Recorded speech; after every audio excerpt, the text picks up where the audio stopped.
presupuesto 2023. Hoy a las 9 de la noche va a haber una cadena nacional donde el presidente va a hablar por cerca de 10 minutos, es lo que se sabe, y va a presentar el presupuesto. Esto es muy relevante porque el Ejecutivo, y ya algo adelantó el ministro de Hacienda, en el fondo tiene que hacer varios equilibrios, porque tiene que, por un lado, mantener de alguna manera un cierto equilibrio estructural, no gastar más de lo que se pretende recaudar. 2, hacer esto sin incrementar mucho el gasto público, a pesar de que va a haber un incremento del gasto público. ¿Para qué? Para no generar más endeudamiento. Las arcas fiscales están, no diré vacías, pero han disminuido muchísimo. 3, generar algún tipo de reactivación, pero al mismo tiempo manteniendo la inflación. Por lo tanto, generar una reactivación de la economía, pero no necesariamente a punta de puro gasto que no generen actividad económica y por lo tanto, por ejemplo, generación de puestos de trabajo. Hoy día se ha dado a conocer en la cifra de desempleo, 7,9%, pero por primera vez la generación de puestos de trabajo está al debe. O sea, ahora, todo esto, los presupuestos, porque te dicen la cifra y al final no se entienden casi, pero aquí hay mira, y esto viene de las propias fuerzas del mismo oficialismo. Está bien, el presupuesto es relevante, son importantes las partidas, habrá que analizarlas, sobre todo desde la perspectiva, y por eso el gobierno ha puesto mucho énfasis que va a haber plata para seguridad. Es una de las cosas que... Porque desde el propio mundo parlamentario y de los municipios liderados por alcaldes del oficialismo le dicen: no nos desviemos, aquí las urgencias son, y lo sentimos de los ciudadanos con los cuales conversamos, seguridad y economía.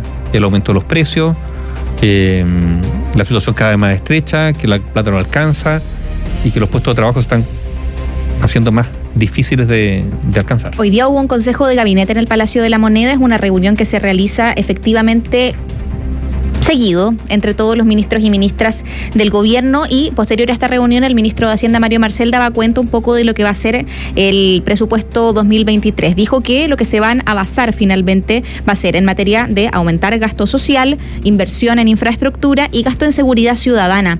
Dijo que sobre la seguridad ciudadana el programa va a tener un énfasis exclusivo en lo que es el crimen organizado y el narcotráfico.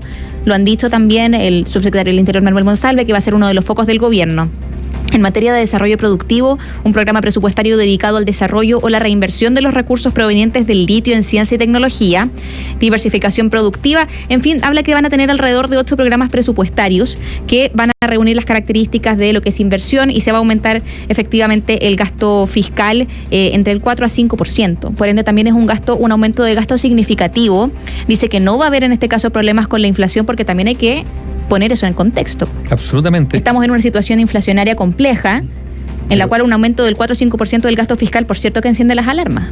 A ver, este es un gobierno que tiene que enfocarse, porque así lo está sintiendo de sus propias bases, que el tema de la seguridad es algo relevante y que le ha costado muchísima pérdida de popularidad al presidente de la República, a su gabinete, al Ejecutivo y a su coalición también. Pero, ¿cómo va a abordar la materia de seguridad ciudadana? ¿Van a haber más recursos a Carabineros? Recordemos que el discurso era refundar Carabineros. Ese discurso se va a mantener en paralelo. Y se fue matizando de a poco. Primero era refundar, luego era reformar. Ahora vamos a ver efectivamente qué va a suceder con Carabineros. Es muy complicado. ¿Se va a mantener aquello? ¿De qué manera? Lo segundo, hay demandas urgentes.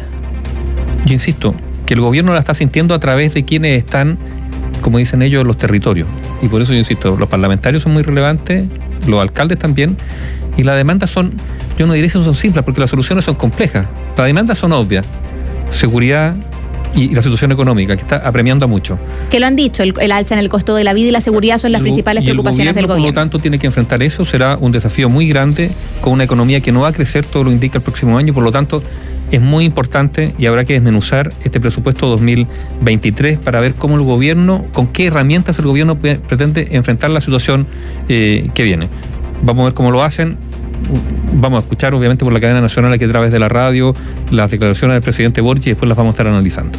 Efectivamente, porque hay una serie de puntos que se deben analizar, considerando la inflación, considerando que el ministro de Hacienda, Mario Marcel, también decía que todo lo que fueron estos gastos exclusivos que se dieron por la pandemia ya no van a existir. Bueno, por ende, también de a poco van a ir saliendo puntos del presupuesto para ir aumentando hacia otros lados, en este caso gasto fiscal, lo que es también el tema de seguridad, políticas gastos, contra el crimen organizado. Pero esos gastos significan que hay gente que deja de percibir, digamos, esos gastos. Hoy día, por ejemplo, hubo manifestaciones, ¿no? Afuera del Palacio de la Moneda. ¿Por qué? Porque se acaban los contratos, que fueron contratos excepcionales, hay que decirlo. Fueron contratos excepcionales para aumentar la dotación de los servicios sanitarios de salud pública para atender la pandemia. Se acaba esto y por lo tanto esos contratos no se van a renovar, pero claro, es gente que no va a tener una fuente de ingreso, ahí va a haber una presión, va a presionar sobre la cifra de desempleo y sobre la situación económica de muchas familias a partir del próximo mes o los próximos meses.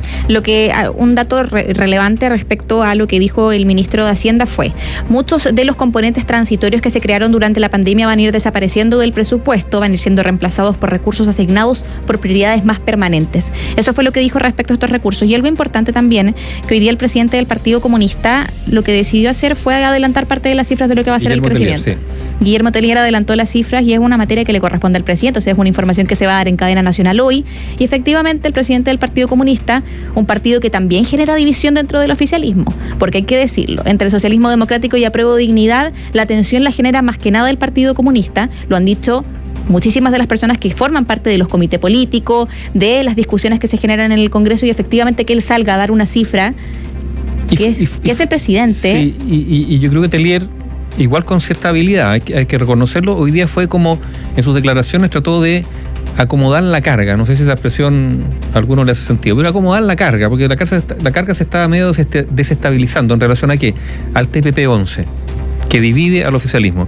Recordemos que, el Partido Comunista estaba en contra del TPP-11.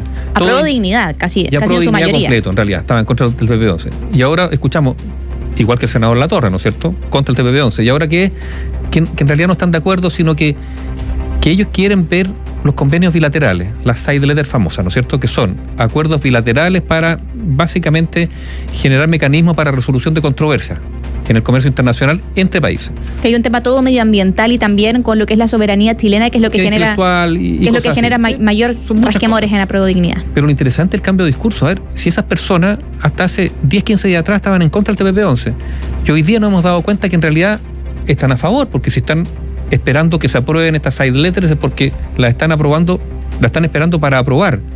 Este cambio sideral de posición es justamente para, como digo, estabilizar una carga que estaba cayéndose, que se estaba derrumbando. ¿Por qué? Porque el TPP-11 estaba generando profundas diferencias al interior del oficialismo, pero además porque estaban los votos para que fuese aprobado. Están los votos para ser aprobados. Y también lo han dicho. Votos de miembros del Partido Socialista. Lo que han dicho, por ejemplo, también de parte de Apruebo Dignidad es que el TPP-11 en el Congreso se podría aprobar sin sus votos necesariamente, porque ellos no han dicho explícitamente vamos a aprobar el TPP-11, sino que dijeron, nosotros queremos esperar a que todo lo que son las side letters se avancen y avancen lo máximo posible. Y en este caso, lo que decía hace unas semanas atrás el senador Latorre es, en el Congreso esto se podría aprobar sin nuestros votos. Bueno, por ende, deja entrever que quizá no querrían dejar de lado lo que son sus convicciones, pero en este caso también estarían por la aprobación porque saben que se va a aprobar. Pero piensa tú, el presidente Boric está haciendo las gestiones casi personalmente por las side letters. Imagínate que consiga todo lo que quiera y dice, mira, yo hablé con estos países y conseguí todo lo que pedí. Y quieran decir, sí, pero igual lo vamos a rechazar. El cambio de actitud o de posición es muy, muy fuerte, creo yo, en el oficialismo, donde no ha habido cambio de posición en el caso de un senador republicano. Un diputado. Un diputado. Un diputado que también dio una frase. Urruticoechea. Exacto. Es el diputado Urruticoechea, Cristóbal Urruticoechea, quien dijo una declaración que efectivamente fue bastante polémica. Reiteró unos dichos anteriores, por el cual fue consultado. Reiteró una postura que él ya había mostrado. Sabemos que el Partido Republicano en este caso es contrario a el aborto en 3 causales, pero lo que dijo Cristóbal Urruticoechea fue una frase que generó bastante repudio. Dijo, él dijo, en el caso de una mujer que ha sido víctima de una violación, yo repudio ese hecho, incluso dice que hay que aumentar las penas en caso de violación, pero dice que el aborto no hace que una mujer sea desviolada. Así es. No, ¿cuál es la palabra? No borra el delito, ni el dolor, ni el agravio. Ahora, ¿Por qué es interesante, creo yo, hablar de este diputado o del Partido Republicano?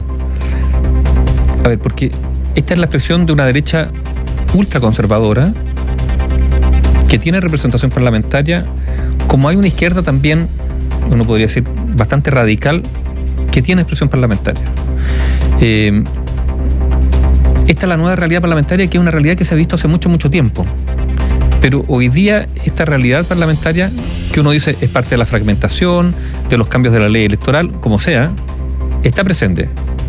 Esta derecha muy conservadora, más allá de la UDI, una izquierda extraparlamentaria, o mejor dicho, ultra radical, que está incluso algunos más allá del Partido Socialista, de todas maneras, y hasta del PC, y a veces esos votos van a ser necesarios para construir mayoría.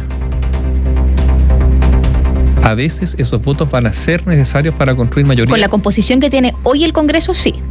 Y esto es muy relevante porque es muy relevante para el gabinete político, es muy relevante para esta administración, es relevante para cualquier proyecto que se quiera emprender, y también va a ser relevante para el debate de las normas constitucionales, de lo que se está construyendo lentamente. Ya se ha dicho, lo dijo el senador Elizalde, el presidente del Senado, que probablemente a fines del próximo año tengamos un plebiscito de salida, por lo tanto todo el próximo año podría ser tema de debate constitucional, pero es importante darse cuenta que esto es una realidad parlamentaria. Y es efectivamente las voces en este caso que han sido de personeros del Partido Comunista, personeros también como parlamentarios como Gonzalo de la Carrera, Cristóbal Urruticoechea, se han tomado el debate en los últimos meses. Declaraciones aisladas, por cierto, que quizás no representan el sentir de toda una colectividad. En este caso estamos hablando de ambas partes, estamos hablando de las personas que representan a la izquierda radical o a la derecha más conservadora, pero que efectivamente dan cuenta de una polarización importante y también de la representatividad política que tienen en el Congreso. Son parlamentarios. Son parlamentarios porque representan a personas. A ver, yo creo que es importante decir,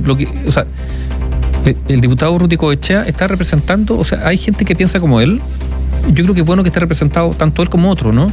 Pero también la tarea, en este caso del gobierno, o de las bancadas, de las coaliciones, pero también de ellos mismos, es de qué manera se suman a determinadas mayorías para aprobar determinadas leyes.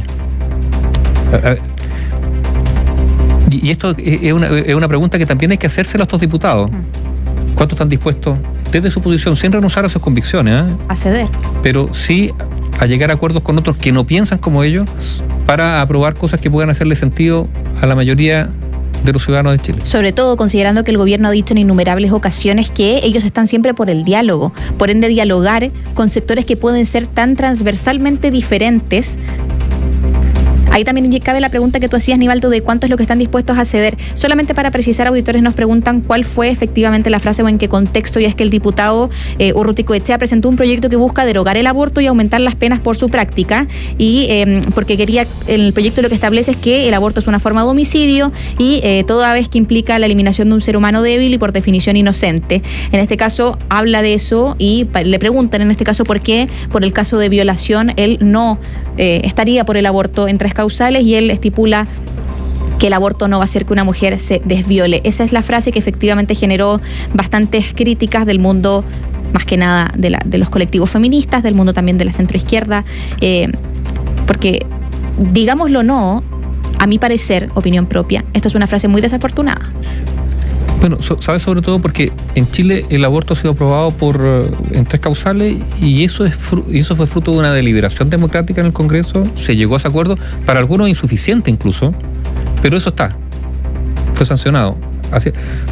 Yo entiendo que haya personas, yo no quiero olvidar, por ejemplo, que en algún momento, me voy a retrotraer harto tiempo atrás, cuando Sergio Mico fue nombrado director del INDH, hubo sectores que se opusieron radicalmente a que él fuera. Y uno de los argumentos que se daba era que él es contrario al aborto. Ahora, ¿qué dijo Sergio Mico? Sí, yo soy contrario al aborto, pero acepto las reglas de la democracia y acepto, por lo tanto, que en estas 3 causales que han sido aprobados democráticamente por el Congreso, el aborto se permita en Chile.